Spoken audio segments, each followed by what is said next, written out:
out of the rest of the topics that we can talk about from yesterday in the NFL, I think the one that interests me the most, actually, is the Jacksonville Jaguars.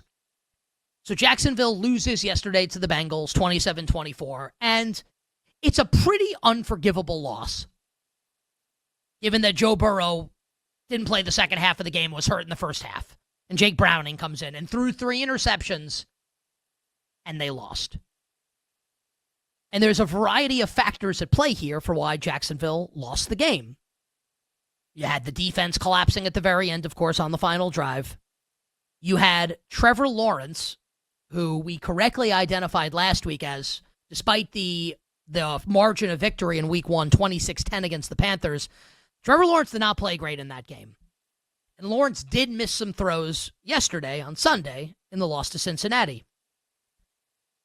The main reason, though, why the Jaguars lost, and it really is a gut punch for me, as someone who bet the Jaguars to win the AFC South before the year, and I actually still think that's going to be the case, even though Indianapolis looks really good. We'll get to them maybe in a moment here.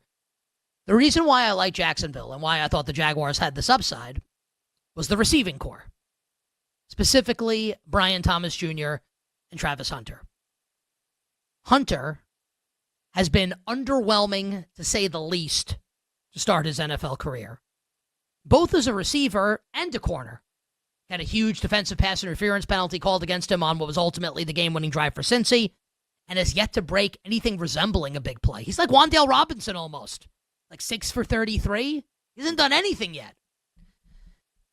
And Brian Thomas and De'Ami Brown dropped a touchdown, like right in his hands. Brian Thomas Jr. is the bigger problem.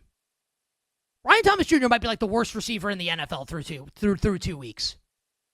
Now, Liam Cohen said earlier today at a press conference that Thomas has a wrist injury. I don't know if I buy it. I think he may be trying to cover for his young receiver, who is short-arming passes because he doesn't want to get hit. Just like watch the replays. So on the Jordan Battle interception yesterday, where if you're just looking at the box score, you think, well, Trevor sucked. Probably threw a bad pass. No. Like Brian Thomas Jr. stopped running because he didn't want to get hit, and the ball sailed right into the arms of Jordan Battle. Thomas was terrible yesterday. And it's awful because we watched him last year and his tantalizing potential, like to be one of the best receivers in the league. He's been terrible. And people are killing Liam Cohen for his decision at 27-24 to go for it, to try and end the game instead of going up 30-24. Cohen defiant in post-game, saying no, all the models say go for it. I love the aggression from Liam Cohen.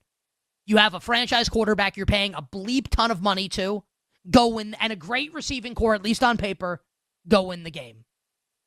The receivers let the Jaguars down. I'm willing to bet that the receivers figure it out, and I still like the Jaguars moving forward this season, although that is a terrible loss for Jacksonville.